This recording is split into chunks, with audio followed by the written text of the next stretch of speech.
तो दोस्तों, भारत के मुख्य कोच गौतम गंभीर को लगता है कि श्रीलंका के खिलाफ वनडे और न्यूजीलैंड के खिलाफ टेस्ट में 2 शर्मनाक हार के बाद उनके बने रहने पर सवाल उठ रहे हैं। वो जिस तरह से प्रेस कॉन्फ्रेंस में मीडिया से बात करते हैं, वो भी कुछ फॉर्मर क्रिकेटर्स के बीच बहस का विषय बन गया है। ऑस्ट्रेलिया दौरे से पहले मीडिया से उनकी बातचीत के बाद संजय मांजरेकर ने उन पर निशाना साधा था। हालांकि फॉर्मर भारतीय कप्तान सौरव गांगुली नहीं चाहते कि गौतम गंभीर अपनी स्वाभाविक प्रवृत्ति पर अंकुश लगाएं। तो आपको बता दें कि रैप स्पोर्ट्स के साथ बातचीत के दौरान सौरव गांगुली ने गौतम गंभीर का बचाव करते हुए कहा है कि भारत के मुख्य कोच ऐसे ही हैं। गांगुली ने Ricky Ponting, Matthew Hayden, Steve वो जैसे ऑस्ट्रेलिया के फॉर्मर सितारों का उदाहरण दिया, जिनकी व्यक्तिगत शैली गौतम गंभीर की तुलना में समान थी। गांगुली ने कहा, मैं बस इतना कहूंगा कि उन्हें वैसे ही रहने दो। मैंने प्रेस कॉन्फ्रेंस में उन्होंने जो कहा उसकी कुछ आलोचना देखी, वो ऐसे ही हैं, उन्हें उनके जैसे रहने दो। जब उन्होंने आईपीएल जीता था तब भी वो ऐसे ही थे, तब आप उन पर गदगद हो रहे थे सिर्फ इसलिए कि वो श्रीलंका और न्यूजीलैंड के खिलाफ टेस्ट और वनडे सीरीज हार चुके हैं। उनकी सीधी बात को आपने अच्छी तरह से नहीं लिया, लेकिन वो ऐसे ही हैं। दोस्तों, इसके अलावा सौरव गांगुली ने कहा, और क्यों नहीं वो ऐसे हों, ऑस्ट्रेलियाई जब से मैंने क्रिकेट देखा है वे हमेशा से बात करने में कठिन रहे हैं। फिर चाहे वो स्टीव वो, पॉन्टिंग या मैथ्यू हेडन हो, वे इसी तरह से खेलते रहे हैं। इसलिए गौतम गंभीर ने जो कहा है उसमें कुछ भी गलत नहीं है। वो ऐसे ही हैं और वो लड़ना जानते हैं, वो कंपटीशन करना जानते हैं, इसलिए हमें उन्हें मौका देना चाहिए। अभी 2 या 3 महीने ही हुए हैं और आप उन पर फैसला सुना रहे हैं, गलत बात है। दोस्तों, प्रेस कॉन्फ्रेंस के दौरान रिकी पॉन्टिंग पर गौतम गंभीर का कटाक्ष भी बहस का विषय बन गया था।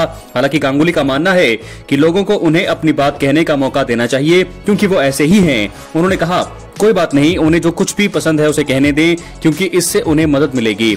अंततः आपको ही जाकर कड़ी मेहनत करनी होती है, ये ऐसा ही है। और ऑस्ट्रेलियाई क्रिकेट टीम के खिलाफ सदियों से ऐसा होता आ रहा है। ये इस सीरीज को और भी अधिक कंपटीशन बनाता है और लोगों द्वारा और भी ज्यादा अनुसरण किया जाता है। तो इसे रहने देते हैं, गौतम गंभीर को मौका देते हैं।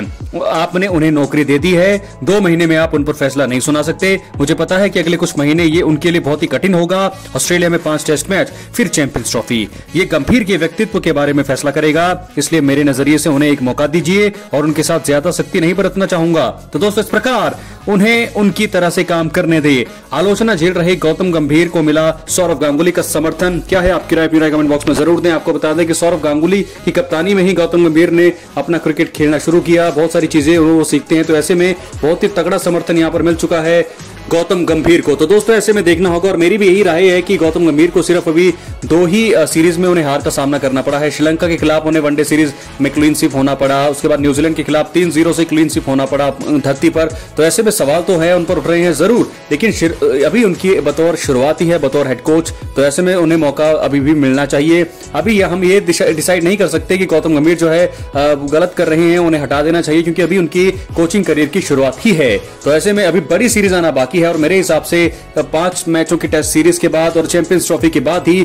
कुछ फैसले पर हम पहुंच सकते हैं, और वो भी 70-80% तक। तो ऐसे में गौतम गंभीर को मिला है सौरव गांगुली का समर्थन। तो मेरी भी राय है कि गौतम गंभीर को अभी हमें मौका देना चाहिए, जैसा वो सोचते हैं। मुझे पूरी उम्मीद है कि गौतम गंभीर तगड़ा यहाँ पर हमें रिस्पॉन्स भी करेंगे। बहुत बहुत धन्यवाद।